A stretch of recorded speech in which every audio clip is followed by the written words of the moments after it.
का पार धुनल। दिमाग में सोच लियो। काहे भाव खटारू नहीं दाव खटारू, सुननी हो नया पवाड़ा पाव खटारू। I like it. रोटिया में नथिया उतार देबू का, रउआ बड़ बतिए नहीं जी।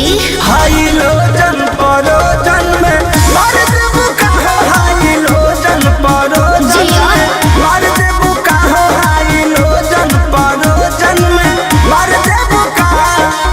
बिना मोरा मोरा जी के है चोटी न तार हो, धुआं देवे लागी जरा नेटर हमार हो। बिगड़त जग मोर संभार देबू का, काहे हो? हाई लोजन परोजन में मार देबू का, हाई लोजन परोजन में मार देबू का हो, हाई लोजन परोजन में मार देबू का। कोशिश कर रही हूँ।